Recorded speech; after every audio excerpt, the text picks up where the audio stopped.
Hello, citizens of Fort Walton Beach. It's me. It's Ted from the Chamber of Commerce. Can you believe it? Four-star General, the one and only Chuck Horner, a resident of Shalimar, our best friend in the world here of all of Okaloosa County, Northwest Florida. We're at his house today talking about the upcoming February 28th celebration of the 35th anniversary of Desert Storm. General, honored to have you come into your house. Thank you for this. It's very cool.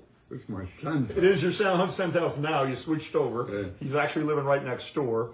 But we have coming up, when we first visited with you a couple of months ago in preparation for this, you said, I think there's two people you should have speak, Dave Teptula and John Olson. Tell us first about, he's a general too, isn't he, General David Teptula? Yeah. He's 3-star.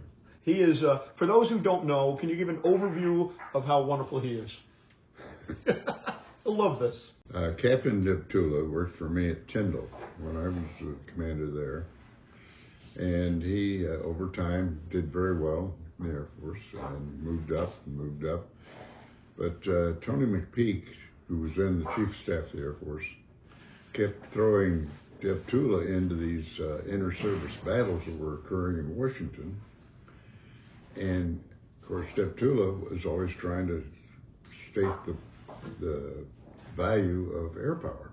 All right, sure.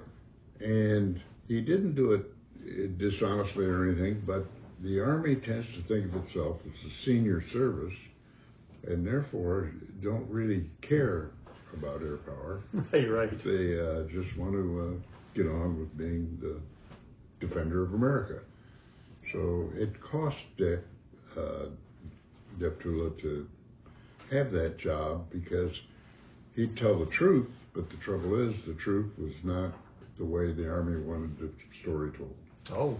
And so he had to retire as a 3-star rather than a 4-star, although Tony McPeak tried to get him promoted to 4 stars, just couldn't do it. I'll be darned. Well, we're honored that General Teptula is coming to the event. He'll kind of give you the overview of the Desert Storm activity. And then when we were here last, you talked about John Olson, who's writing a biography about you. I can't wait to read about that one. John Olson's an unusual man. He's first and foremost a historian. Yeah. And has a doctorate from an English university.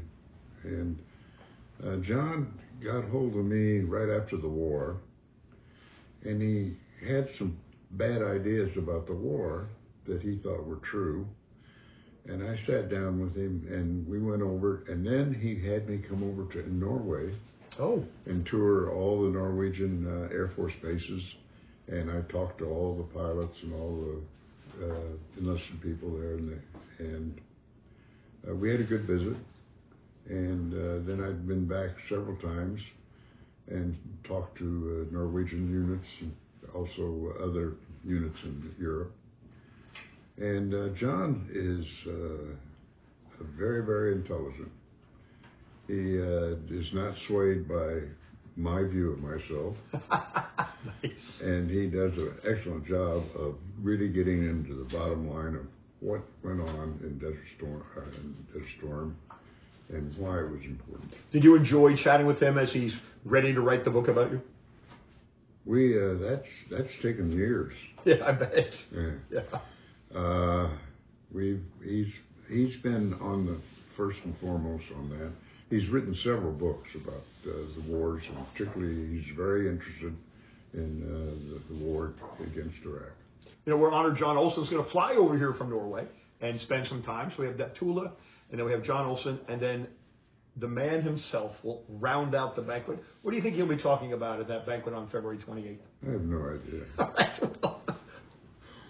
We can read the Tom Clancy book that wrote about you too. Perhaps that'll get some ideas. I wrote that one. Yeah, and I thought and I love it. I was so honored, and we may have some of those books available for you all. So we're honored. General Chuck Horner will be at that event with Teptula and Olson. We would like you to go again, folks. Saturday, February 28th. Let's celebrate from a community the 35th anniversary of the end of Desert Storm, and have a chance to meet the one and only General Chuck Horner. General, thank you very much. We look forward to seeing you in a couple of weeks out there. Well, thank you, and this should be a good event. The history of the Chamber of Commerce here, viewing Vietnam, viewing the World War II, has been really outstanding. Well done. I'm cheered by that. And so I hope you come, enjoy it. And if you don't enjoy it, well, come anyway. February 28th, get in touch with the chamber at fwbchamber.org. Buy your tickets. We'll see you on the 28th.